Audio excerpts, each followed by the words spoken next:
A program to really transform the city of La Crosse is introduced to the community today. It's called the Crosse Promise. The specifics were unveiled of how it could provide college scholarship funding to families that live and relocate to the heart of La Crosse. Today, Geraldine Dinsmore was introduced as the new executive director.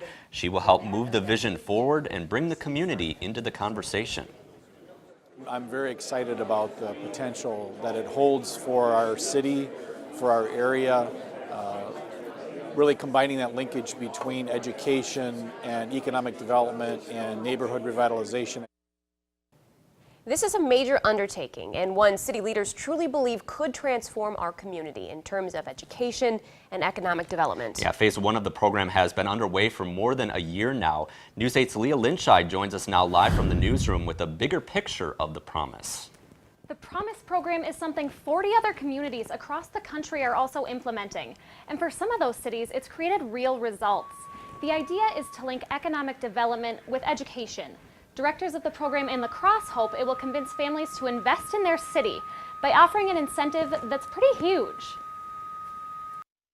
Education can be more than just a tool to further your career. It might also be a way to revitalize an entire community. That's how the Crosse Promise is looking to fight trends of poverty and crime and to keep people from moving out of the city. We just have this really good foundation for becoming this education community that if the Crosse Promise is put on top of all of that, we can really make a name for ourselves. There are three main prongs to the promise. One has already taken hold here in La Crosse. The initial approach is to get as many students as possible to be career ready, to explore possibilities for post-secondary education. Future centers have been implemented in several high schools. It's a place where students can get advice about the next step in their life, whether that be college or a career. The future centers are closely tied to the second prong of the promise, a place-based scholarship that would completely fund a student's post-secondary education if their family lives in La Crosse. It's an incentive to get families to actually locate or invest in their community. The family is making a direct investment in the community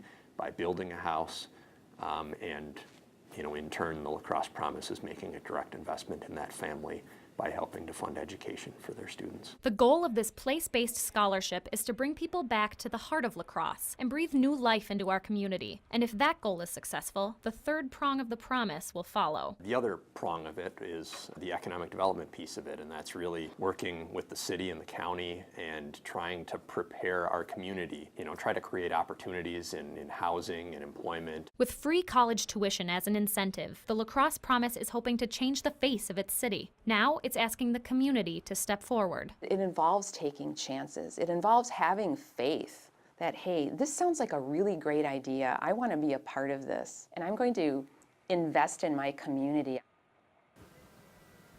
The place-based scholarship will roll out in phases. Directors are hoping to start out with a build scholarship that applies only to families who build on one of La Crosse's 40 vacant lots.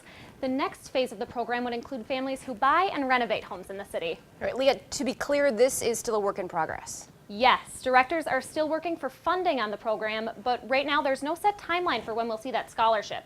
All right, thanks very much, Leah Linscheid, reporting live from our newsroom tonight. And as we mentioned, this is a huge shift in thinking for the city with many different moving parts. News 8 will have continuing coverage over the next few weeks to unveil all of the different elements of this program. Next week, I will take a more in-depth look into the first prong of the promise, our high school's future centers, in my weekly assignment education series. That's next Tuesday at 6 p.m.